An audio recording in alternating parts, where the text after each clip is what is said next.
We've had some great moments over the last 2 days. We heard from John Kerry about the future priorities of sustainable finance and how the greatest risk is not moving fast enough.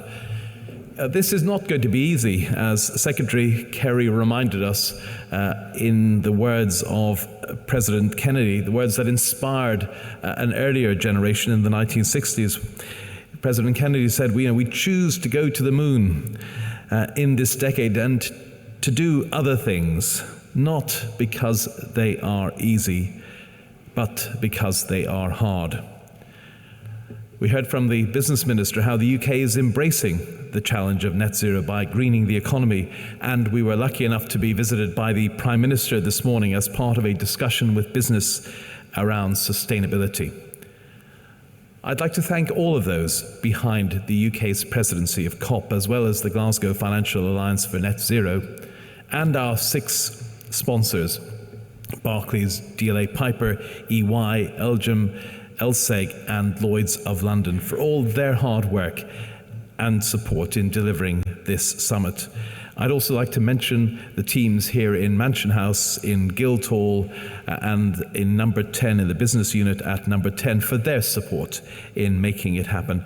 But of course, I want to thank you too for bringing your enthusiasm and ideas to the summit.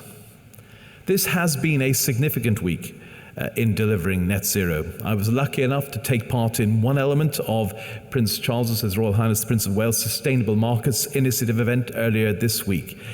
And it has been cheering to see the positivity and the pragmatism at both his and our summit. We've had the focus of business, of government, and even the royal family, all squarely now set on sustainability.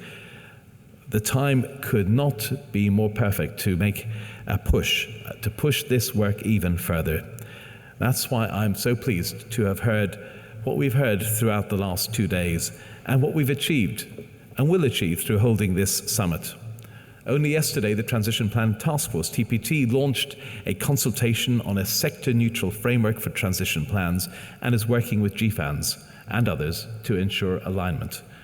I encourage everyone, all firms present, to engage with this work, as it's a crucial example of net zero delivery in action. But perhaps the most important thing about the last couple of days has been that energy that's present in the room. What's vital now is that we continue to see the mobilization of capital through these initiatives. As Mark Carney himself said yesterday, we need nothing short of a revolution in energy, business and finance, and the finance for the revolution will be there. For me, London and the UK's role in this is clear. That work is in 3 stages. First, we need to continue being an open and welcoming starting point for green investment.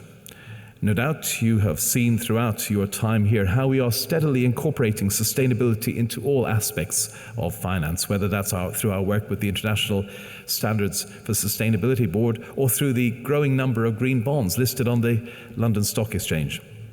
What's obvious to me is that we need to focus now on creating new frameworks for engaging with green investment.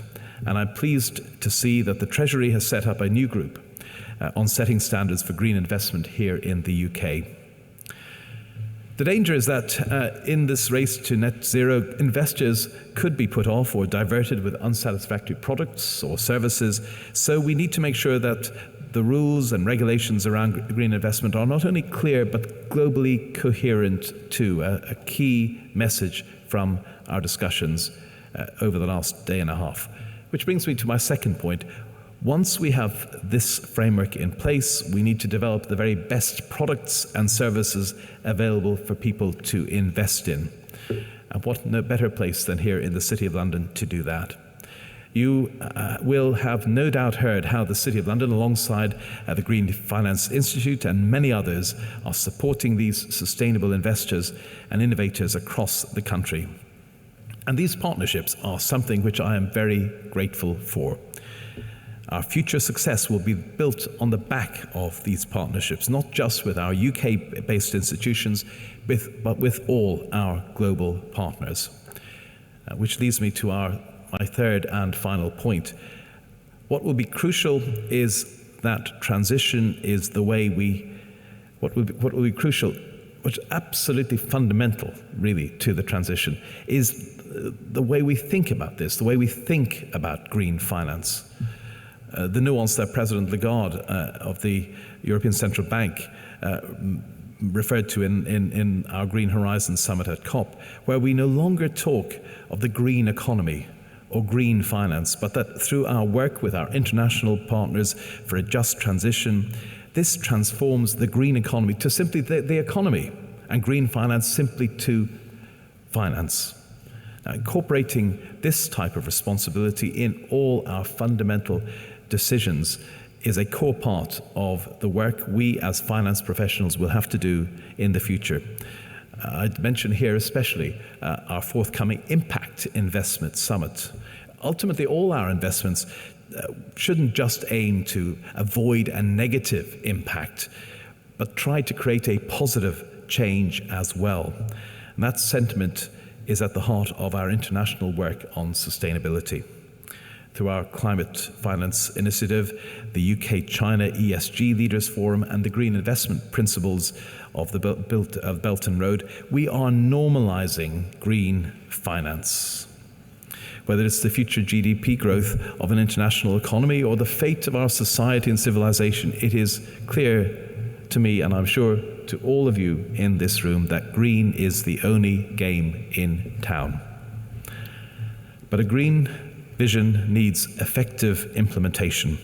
So it's encouraging to see new initiatives springing up, initiatives that are capable of supporting effective implementation of this vision, like Bankers for Net Zero here in the UK, which is a great example of green innovation. Innovation that can help bridge the gap between the ideas generated at this summit and their effective implementation.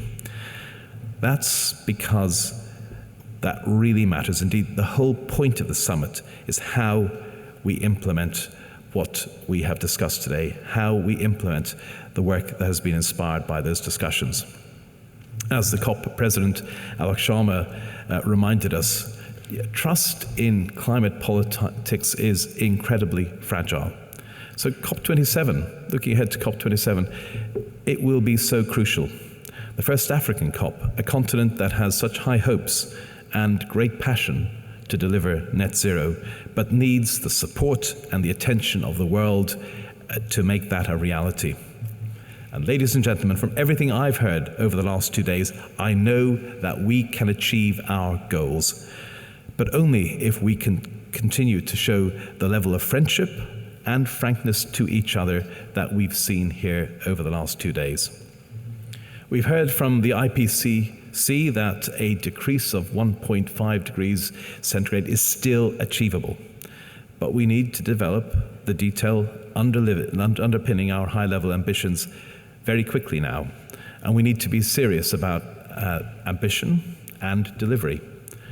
The IEA said that if all COP26 pledges were implemented, it would help to limit global warming to 1.8 degrees. So perhaps at Sharm el-Sheikh, we can help deliver that remaining 0.3. Without this, we do face a future which I don't think any of us want to contemplate. But let's not fall into what Mark Carney described yesterday as the timidity trap. Let's make a real change to our world, the world of finance, so that we can enable real change across the rest of the world too, towards that net zero future that we all so want. Ladies and gentlemen, thank you for your support and attendance here over the last couple of days. Let's keep up our work, let's carry on, and let's deliver that net zero future. Thank you.